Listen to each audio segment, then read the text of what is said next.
Hello friends, welcome to our YouTube channel study with smartness.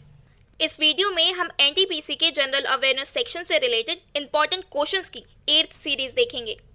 हमारा first question है, DRDO द्वारा विकसित आकाश क्या है? सतह से हवा में मार करने वाली मिसाइल, सतह से सतह में मार करने वाली मिसाइल, हवा से सतह में मार करने वाली मिसाइल या मिसाइल प्रणाली नहीं है। इसका राइट आंसर होगा सतह से हवा में मार करने वाली मिसाइल। आकाश प्रक्षेपास्त्र भारत द्वारा स्वदेशी निर्मित माध्यम दूरी की सतह से हवा में मार करने वाली प्रक्षेपास्त्र प्रणाली है, जिसे रक्षा अनुसंधान और विकास संगठन डीआरडीओ द्वारा विकसित किया गया है। ये मिसाइल विमान को 30 किलोमीटर दूर और 18,000 मीटर ऊंचाई तक टारगेट कर सकती है। यह भारतीय थल सेना और वायुसेना के साथ परिचालन सेवा में है।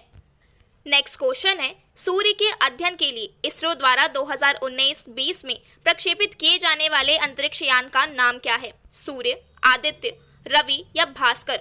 इसका राइट आंसर होगा आदित्य। आदित्य L1 एक अंतरिक्ष यान है जिसका मिशन सूर्य का अध्ययन करना है। ये जनवरी 2008 में अंतरिक्ष अनुसंधान के लिए सलाहकार समिति द्वारा अवधारणा में आया था। ये भारतीय अंतरिक्ष अनुसंधान संगठन और विभिन्न भारतीय अनुसंधान संगठनों के बीच सहयोग से डिजाइन किया जाएगा और बनाया जाएगा और इसे इसरो द्वारा लॉन्च किया जाएगा। ये सूर्य का अध्ययन करने वाला पहला भारतीय अंतरिक्ष मिशन होगा। नेक्स्ट क्वेश्चन है, स्वतंत्रता पूर्व भारत में भारतीय राष्ट्रीय कांग्रेस की पहली महिला अध्यक्ष कौन थी? विजय लक्ष्मी पंडित, सरोजनी नायडू, एनी बेसेंट या मैडम कामा? इसका राइट आंसर होगा एनी बेसेंट। भारतीय राष्ट्रीय कांग्रेस की बात करें तो इसकी स्थापना 24 दिसंबर 1885 में A.O. ह्यूम द्वारा की गई थी। एनी बेसेंट, जो कि 1917 में कोलकाता में कांग्रेस की पहली महिला अध्यक्ष चुनी गई थी, वे मूल रूप से आयरलैंड की रहने वाली थी और उन विदेशियों में शामिल थी जिन्होंने भारतीय स्वतंत्रता संग्राम में अहम भूमिका निभाई थी। नेक्स्ट क्वेश्चन है, 2015 में संसद में पेश किया गया जीएसटी कौन सा विधेयक है? एक वित्तीय विधेयक, एक आर्थिक विधेयक, एक संविधान संशोधन विधेयक या एक साधारण विधेयक? इसका राइट आंसर होगा एक संविधान संशोधन विधेयक। जीएसटी यानी गुड्स एंड सर्विस टैक्स एक अप्रत्यक्ष व्यवस्था है जो कि 2015 में पेश की गई थी। 2016 में इसे पारित किया गया था और 1 जुलाई 2017 में इसे लागू किया गया था। सरकार और अन्य अर्थशास्त्रियों द्वारा इसे स्वतंत्रता के पश्चात सबसे बड़ा आर्थिक सुधार बताया गया है। भारतीय संविधान में इस कर व्यवस्था को लागू करने के लिए संशोधन किया गया है। संविधान के 122वें संशोधन कानून विधेयक के पारित होने के बाद जीएसटी परिषद द्वारा शासित है और इसके अध्यक्ष भारत के वित्त मंत्री होते हैं। नेक्स्ट क्वेश्चन है, विश्व तंबाकू निषेध दिवस कब मनाया जाता है? 1 मई, 31 मई, 1 जून या 30 जून? इसका राइट आंसर है 31 मई। विश्व स्वास्थ्य संगठन द्वारा 1987 से हर साल 31 मई को वर्ल्ड नो टोबैको डे के रूप में मनाया जाता है। ये दिवस प्रतिवर्ष तंबाकू की महामारी पर वैश्विक ध्यान आकर्षित करने के लिए मनाया जाता है। 2020 की थीम थी युवाओं को इंडस्ट्री के हथकंडों से बचाना और उन्हें तंबाकू और निकोटीन के सेवन से रोकना। नेक्स्ट क्वेश्चन है, विश्व पर्यावरण दिवस कब मनाया जाता है? 5 अप्रैल, 15 मई, 5 जून या 15 जुलाई? इसका राइट आंसर है 5 जून।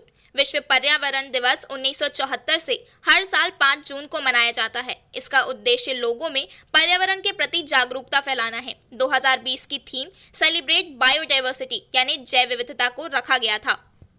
नेक्स्ट क्वेश्चन है, मंगल ऑर्बिट मिशन मंगलयान को किस वर्ष में प्रक्षेपित किया गया था? 2012, 2013, 2014 या 2015? इसका राइट आंसर है 2013। मार्स ऑर्बिट मिशन भारत का प्रथम मंगल अभियान है जिसे मॉम भी कहा जाता है। ये भारतीय अंतरिक्ष अनुसंधान संगठन की एक अंतरिक्ष परियोजना है जिसके अंतर्गत 5 नवंबर 2013 को मंगल की परिक्रमा करने हेतु इस उपग्रह को आंध्र प्रदेश के श्रीहरिकोटा स्थित सतीश धवन अंतरिक्ष केंद्र से PSLV C-25 द्वारा सफलतापूर्वक छोड़ा गया था।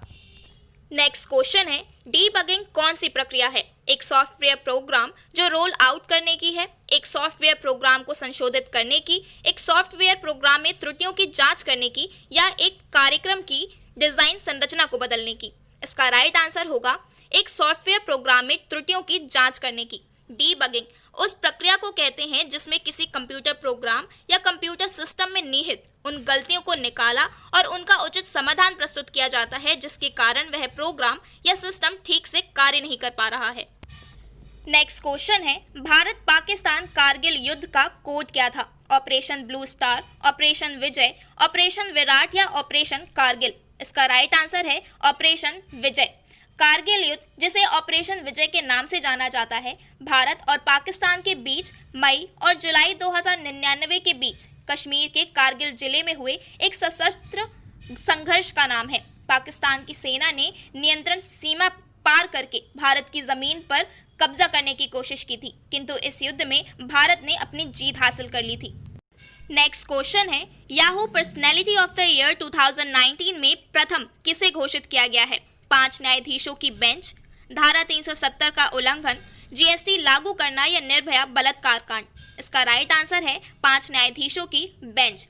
याहू इंडिया की वार्षिक सूची में उपयोगकर्ताओं के दैनिक खोज पैटर्न में जो भी वे पढ़ते हैं, सुझाते हैं या सबसे ज़्यादा साझा करते हैं, उसके आधार पर वर्ष की सूची में सबसे ज़्यादा प्रदर्शित की जाने वाली घटनाओं और प्रवृत्तियों को दर्शाया जाता है।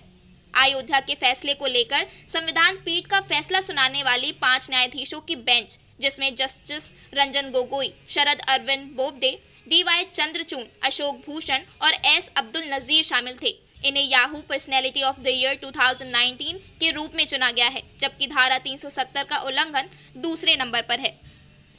नेक्स्ट क्वेश्चन है, क्रिकेट विश्व कप 2023 की मेजबानी कौन सा देश करेगा? इंग्लैंड, ऑस्ट्रेलिया, भारत या New Zealand?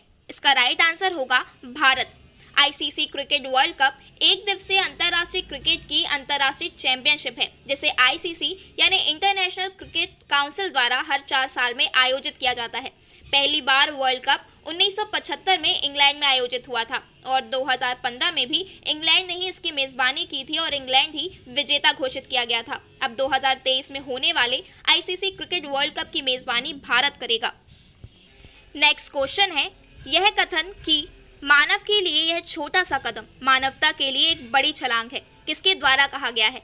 Leader Johnson, Richard Nixon, Neil Armstrong या जॉन एफ कैनेडी? इसका राइट आंसर है नील आर्मस्ट्रॉन्ग। नील आर्मस्ट्रॉन्ग एक अमेरिकी खगोल यात्री और चंद्रमा पर कदम रखने वाले पहले व्यक्ति थे।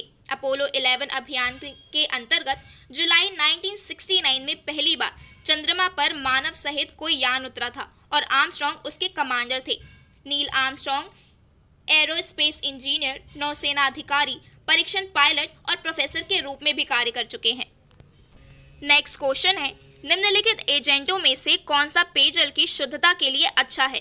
उत्प्रेरक, अपचायक, स्टरलाइजिंग या ऑक्सीडाइजिंग? इसका राइट आंसर है ऑक्सीडाइजिंग। ऑक्सीकारक या उपचायक वे पदार्थ होते हैं जो किसी अन्य पदार्थों को ऑक्सीकृत कर सकें। अपने ऑक्सीकरण की क्षमता के कारण ये अन्य पदार्थों के इलेक्ट्रॉनों को खींचकर ग्रहण कर सकते हैं। पेयजल को इन्हीं एजेंटों के द्वारा शुद्ध किया जाता है। इसके अलावा कपड़ों का विरंजन, ईंधन का दहन, बैटरी में ऊर्जा भंडारण के लिए भी इस एजेंट का यूज किया जाता है। नेक्स्ट क्वेश्चन है, सूचना का अधिकार अधिनियम किस वर्ष में लागू हुआ था? 2004, 2005, 2006 या 2007? इसका राइट आंसर है 2005। सूचना का अधिकार अर्थात सूचना पाने का अधिकार जो सूचना अधिकार कानून लागू करने वाला राष्ट्र अपने नागरिकों को प्रदान करता है। 12 मई 2005 में इस अधिनियम को संसद में पारित किया गया था और 12 अक्टूबर 2005 को जम्मू कश्मीर को छोड़कर पूरे देश में इसे लागू कर दिया गया था। नेक्स्ट क्वेश्चन है, यूनेस्को का वैश्विक विरासत स्थल विक्टोरिया हॉल किस भारतीय शहर में स्थित है? मुंबई, चेन्नई, कोलकाता या दिल्ली? इसका राइट आंसर है Kolkata. UNESCO United Nations Educational, Scientific and Cultural Organization, जिसकी स्थापना 1945 में हुई थी और 1946 में भारत इसका सदस्य बन गया था। बात करें अगर विक्टोरिया हॉल की, तो 1901 में महारानी विक्टोरिया की मृत्यु पर लॉर्ड कर्जन ने हुगली नदी के किनारे स्थित इस स्मारक और आसपास के मैदानों का निर्माण शुरू किया था। नेक्स्ट क्वेश्चन है, बिस्मार्क ऑफ इंडिया किसे कहा जाता है? जवाहरलाल नेहरू, वल्लभ भाई पटेल, सरोजनी नायडू या लोकमान्य तिलक? इसका राइट आंसर है वल्लभ भाई पटेल। सरदार वल्लभ भाई पटेल वो महान नेता हैं जिन्होंने भारत के प्रथम गृह मंत्री और भारत के प्रथम उप प्रधानमंत्री का पदभार संभाला था। वल्लभ भाई पटेल को बिस्मार्क की उपाधि इसलिए दी गई है क्योंकि ऑटो वॉन बिस्मार्क, जो कि जर्मनी के एकीकरण के लिए जाने जाते हैं, वैसे ही सरदार पटेल ने भारत का एकीकरण किया था। इसलिए प्रतिवर्ष 31 अक्टूबर को उनकी जयंती को राष्ट्रीय एकता दिवस के रूप में मनाया जाता है।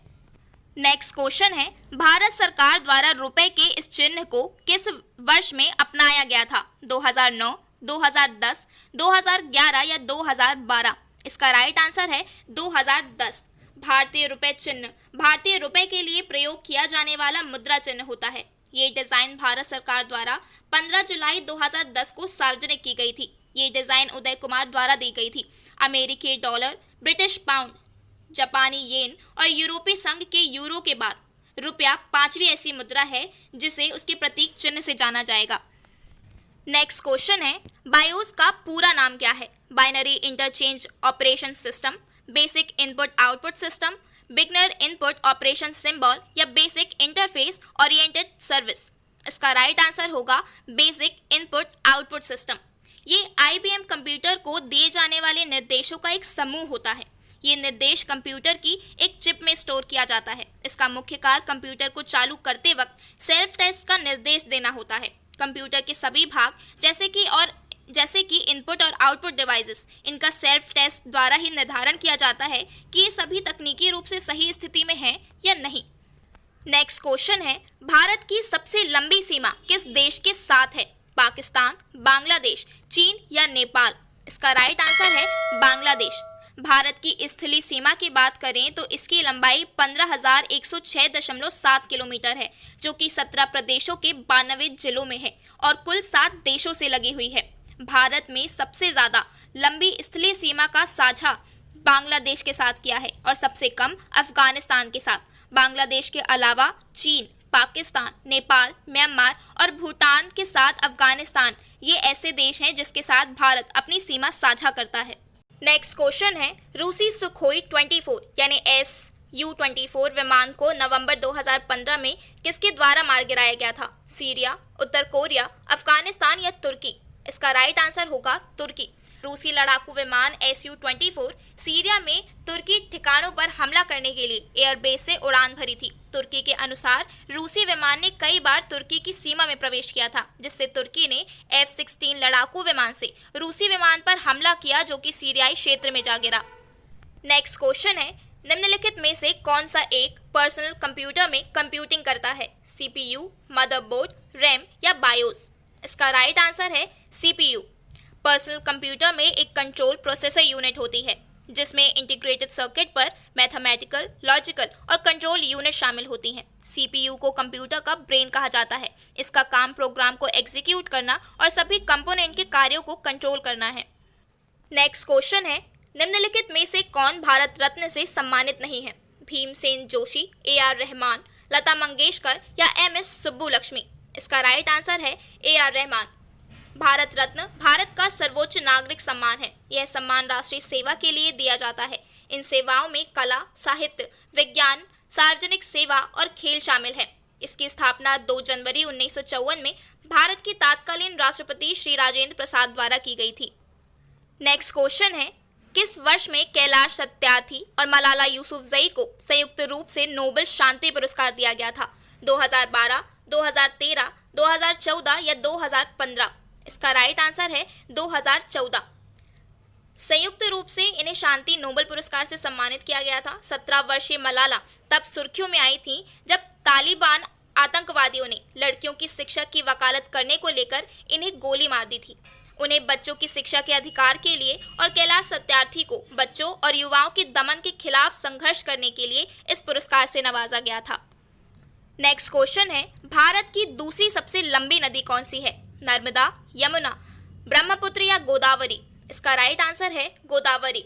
गोदावरी नदी जो कि त्र्यंबकेश्वर, नासिक से निकलती है और बंगाल की खाड़ी में गिरने से पहले छत्तीसगढ़, तेलंगाना और आंध्र प्रदेश से होकर यात्रा करती है। इसकी सहायक नदियां बाणगंगा, इंद्रावती और पूर्णा हैं। नेक्स्ट क्वेश्चन है, ओलंपिक में बैडमिंटन पदक जीतने वाला पहला भारतीय कौन था? सैयद मोदी, प्रकाश पादुकोण, पुलेला गोपीचंद या साइना नेहवाल? इसका राइट आंसर है साइना नेहवाल। ओलंपिक में भारत ने अब तक 28 मेडल जीते हैं और 2012 के लंदन ओलंपिक में भारत के लिए बैडमिंटन खेल में साइना नेहवाल ने मेडल जीता था, जो पहली भारतीय बैडमिंटन खिलाड़ी थी जिन्हें ब्रॉन्ज मेडल मिला था। ये आज के हमारे इंपॉर्टेंट क्वेश्चंस थे। Thanks for watching study with smartness. Please like, share and subscribe.